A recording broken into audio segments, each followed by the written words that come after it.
દર્શક મિત્રો, Indian cultural પ્રેસમાં આપ સૌનું હાર્દિક સ્વાગત છે।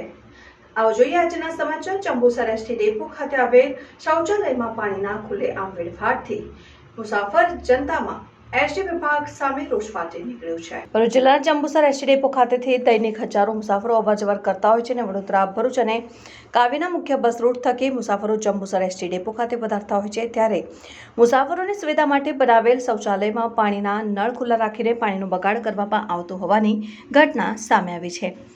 એક તરફ કાળઝાળ ગરમીમાં કેટલી જગ્યાએ લોકો પાણી માટે વલખા મારી રહ્યા છે, તો બીજી તરફ જંબુસર એસટી ડેપોમાં એસટી વિભાગની બેદરકારીને કારણે પાણીનો ખુલ્લેઆમ વેડફાટ થઈ રહ્યાની ઘટના સામે આવી હતી। એસટી તંત્રના લોલપોલ વહીવટને પગલે મુસાફરોની હાલત પાડાના વાંકે પખાલીને ડામ જેવી થવા પામી હતી। અત્રે ઉલ્લેખનીય છે કે જંબુસર એસટી ડેપોનું શૌચાલય રામ ભરોસે ચાલતું હોય તેમ લાગી રહ્યું છે અને પે એન્ડ યુઝનો કોન્ટ્રાક્ટ પૂરો થતાં જ જંબુસર એસટી ડેપોનું શૌચાલય સુલભને બદલે દુર્લભ સાબિત થઈ રહ્યું છે।